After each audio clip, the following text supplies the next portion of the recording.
Excuse me. Excuse me. Yeah? I want to report a robbery. Are you all right?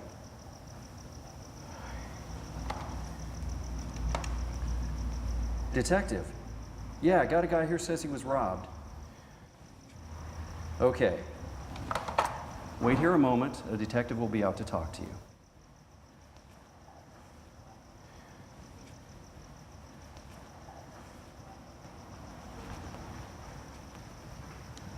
I'm Detective Green, and you are? Andrews. Paul Andrews. Well, Mr. Andrews, let's take you in the back, take your statement, maybe have you look at some bike shots. I won't need to do that. I know who it was. It was Tracy Jefferson. Tracy Jefferson. The ball player? You sure? Yes, I'm sure. Well, let's go get your statement.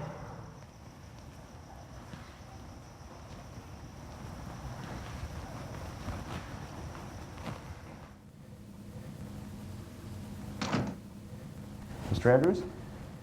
I'm Assistant District Attorney Jacob Elvers. Hello. I've just finished interviewing Mr. Jefferson and getting his side of the story. I'd like to get yours, if you wouldn't mind going over it again. I was robbed. Tracy Jefferson robbed me. Look, Mr. Andrews, we know you're upset, but if you just bear with us a little while longer, we'll try to get you out of here as soon as we can, all right?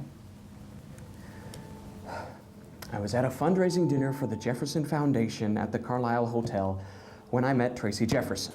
You didn't know him prior to that? I knew who he was. I knew a little about his foundation from some of the other charity work that I do. The guy's pretty famous. I don't really follow sports that much. Anyway, as the dinner was winding down, he suggested we go next door and get a drink after the fundraiser, and I figured why not? So you agreed to go with him? Yeah? Willingly? Yeah? Go on. So we went next door to a little place attached to the hotel. We sat down at the bar and ordered a couple drinks. Who paid for the drinks? Excuse me? The drinks. Who paid for them? I did. Why? Go on with your story, Mr. Andrews. Things got a little uncomfortable after the second round of drinks, which I also paid for. All right, uncomfortable. In what way? Well, I'd put my wallet on the bar after I paid for the drinks. After a couple of minutes, I glanced down and noticed his hand was on my wallet, just sort of tapping it. Did you say anything to him? Well, not at that point. I didn't want to make more of it than it was. Go on. Well, a little while later, I looked down and he's sliding my wallet away from me. What did you do then? Figured he was just kidding around. I grabbed the wallet and pulled it in front of me. And what did he do? He let go for a while. I see. Go on. He started talking about how great his foundation was and what great things they were doing and how many people donate money and how wouldn't I like to donate something, and all the time his hand is getting closer to my wallet. Take your time, Mr. Andrews. Just relax. What happened next? He started to pull my wallet away from me again. This time I grabbed it and tried to pull it back, but he was too strong. I asked him, please let go of my wallet, but he wouldn't. Did he say anything? He just kept telling me how great his foundation was and how I should want to donate something. Finally, I said, please let go of my wallet. And did he? No. He just looked at me. And then very calmly he said, let go of the wallet or I'm going to hurt you. Did you? Let go of the wallet? I could see it in his eyes. I could tell he was dead serious. What happened after that? He put my wallet in his pocket, finished the rest of his drink, put his glass down on the bar, and then leaned real close to me and said, you're not going to tell anyone about this, right? The way he said it, the look in his eyes, it scared the hell out of me. What did you say? Nothing. After a minute, he smiled his big smile and walked out.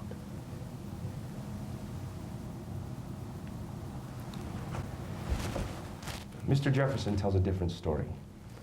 He says that you gave him your wallet. What? He's denying that he took anything against your will. That's ridiculous. Perhaps, but you can see why we have a problem. We're just trying to get all the facts so we can sort this out. I don't believe this. Now, is it possible that this is all just a big misunderstanding, that he asked for a donation to his foundation and you gave him some reason to believe that you wanted to donate and things just got a little out of hand? Are you serious? I was robbed. Mr. Andrews, we just want you to know what you're up against if you pursue this. He's a famous guy. People are going to wonder. Wonder about what? Your motivation, Mr. Andrews. Whether you have something to gain. Huh? Not to mention what a trial would be like for you. For me? We are live outside County Courthouse on day 3 of the Tracy Jefferson robbery case. Yesterday, Mr. Jefferson's accuser, Paul Andrews, took the stand under direct examination by the prosecution and told his version of the events that night in September that led to the arrest of one of the city's most beloved sports heroes. He spoke eloquently and clearly, his voice occasionally cracking under what seemed to be genuine emotion. If his testimony is to be believed, then there is a side to Tracy Jefferson of which the general public, and perhaps even his closest friends, are unaware. Now, due to the tremendous media attention on this case, and to avert any potential disruption, Judge London has ordered the courtroom closed to the general public.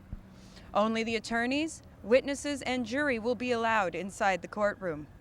Also, in a highly controversial decision, the judge yesterday granted the defense's motion to allow the accuser's past history to be used in Tracy Jefferson's defense. Today, lead defense attorney Barry Schlegel is expected to take advantage of this as he begins his cross-examination of Jefferson's accuser. Mr. Andrews, may I remind you you're still under oath? Mr. Schlegel, you can proceed with your cross-examination. Thank you, Your Honor. Mr. Andrews, I'd first like to thank you for your candor and your courage. I'm sure this has been a difficult time for you. I trust you're holding up well? I'm all right, yes. I'm glad. Now, you testified you went with Mr. Jefferson to the bar after the fundraising dinner. Is that correct? Yes. Did he coerce you in any way? No. You went to the bar voluntarily, did you not? Yes. And the two of you had just attended a fundraising dinner, am I right? Yes. A dinner which you also attended voluntarily, isn't that right? Yes. In fact, you paid to attend this dinner, didn't you? A dinner the purpose of which was to try and get your money, am I right? I suppose so. Mr. Andrews, how could you not know exactly what was on Mr. Jefferson's mind when you went next door to share a drink with him? Objection, Your Honor. Relevance? Your Honor, I am merely trying to prove the witness's state of mind during this alleged robbery. I'm going to allow it. The witness will answer. I knew he wanted money for his foundation, yes. Do you think he had reason to believe you wanted to give it to him? I don't understand. Well, Mr. Andrews, you have a reputation for being, shall we say, generous with your money. Objection. Goes to pattern of behavior, Your Honor. I've already ruled that Mr. Andrews' past behavior is admissible, Mr. Elbers. Objection overruled. Thank you, Your Honor. Mr. Andrews, it's not as if you've never given money away willingly, is it? No. Well, in fact, you give money away pretty freely, don't you? I don't understand the question. Well, let me make it clear for you. Less than a week before this alleged robbery, you gave over $500 to an organization called the United Way. Is that so, Mr. Andrews? Yes. And just a few days before that, on August 24th, you gave $200 to the local Boys and Girls Club. Is that so? Your Honor, I renew my objection to this line of questioning. Mr. Andrews' spending habits are completely irrelevant, immaterial, and what's more, they're highly prejudicial. Your Honor has already ruled on this. The state's entire case rests upon whether my client forced Mr. Andrews to give him his money. I'm entitled to bring in Mr. Andrews' past spending history. He's right, Mr. Elbers. Objection overruled. Your Honor. I said objection overruled. But you've made your point, Counselor. Perhaps you should move on. Mr. Andrews, how were you dressed that evening? Objection. I'm going to allow it. He's wearing a suit. A green suit. A green suit. Isn't it a fact, Mr. Andrews, that you were wearing a teal green $3,000 Armani suit?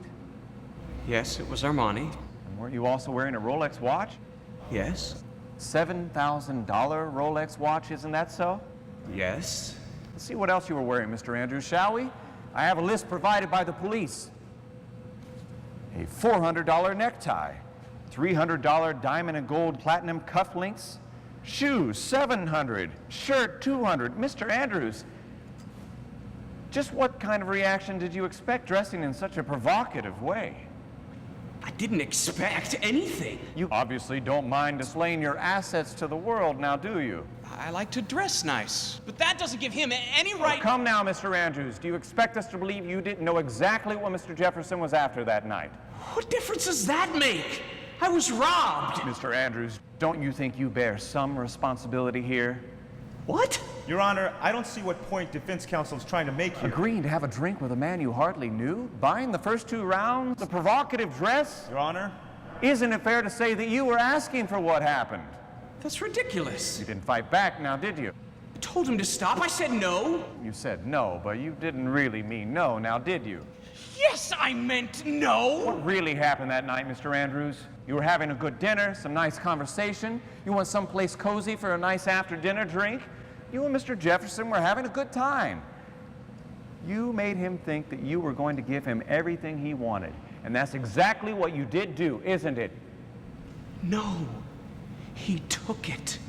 He robbed me. And this robbery was terribly upsetting to you, wasn't it, Mr. Andrews? Yes. So upsetting that you told police that you might never trust another man who asked you for money again. Isn't that so? Yes, I'm sure I said that. Defense Exhibit C, Your Honor. A canceled check made out to the Red Cross Hurricane Relief Fund. Is this your signature? Yes. Look at the date, Mr. Andrews. Could you please tell the court what it says? September 9th. I'm sorry, Mr. Andrews. Could you speak a little louder, please? September 9th. September 9th. 3 days after this alleged robbery, after this heinous crime which caused you to be distraught and mistrustful, you were giving your money away again. Hardly what one would expect from someone who was brutally robbed. Objection. Withdrawn. I have no further questions. You may step down, Mr. Andrews.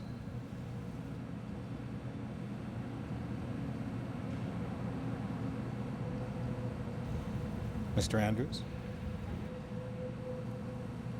Mr. Andrews? Mr. Andrews? Mr. Andrews? Mr. Andrews? Tracy Jefferson's fans are celebrating today as the jury in his robbery trial came back with a verdict of not guilty. Legal experts we've spoken with all concur that this trial turned on the ability of the defense to deal a damaging blow to the accuser's credibility by painting him as an unreliable opportunist who had allowed, if not encouraged, the situation in which he found himself. Meanwhile, among the public, there is still much debate, a debate which may continue for years to come.